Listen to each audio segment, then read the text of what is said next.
Hello everyone. Most South Africans are still angry over the murderer of Chris Hani because they don't know who sent his killers. The former Health Minister Zweli Mkhize was speaking in Katlehong, Ekurhuleni on Wednesday while giving a keynote address at the memorial lecture of struggle icon Betha Xowa. He reacted to Monday's Constitutional Court judgment that ordered Hani's killer Janus Walus to be placed on parole after serving 26 years of the Jose Mamporo Correctional Facility.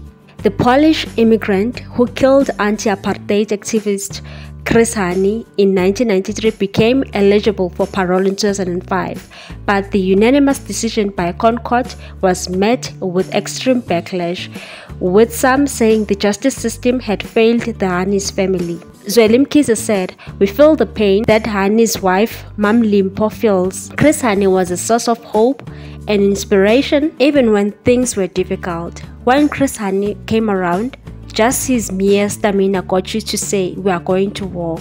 This was the man. To suddenly disappear and then we are told one day that the man who killed him has served enough. No."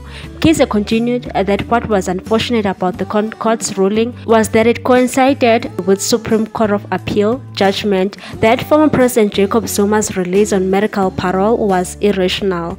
The court stated that the former president has not finished his sentence and must return to Escort Correctional Center. Chris Hani killer is taken out and President Zuma is taken in. That's painful. We are not arguing whether there was anything technically wrong with the parole.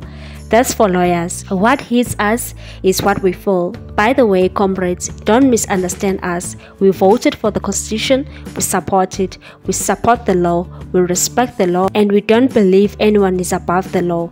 But we are also South Africans that's compassionate, that is supposed to understand some of the challenges and try and help us reconcile. I still don't understand what it will mean to take on 80-year-old men back to prison. I respect the courts, I respect the law, and I think all of us must. If President Zuma was turning 80 and would have been in prison, he would have been told to get out of the prison. But now he must go back. What's your take on this particular issue, people? Thanks for watching. Please subscribe for more news.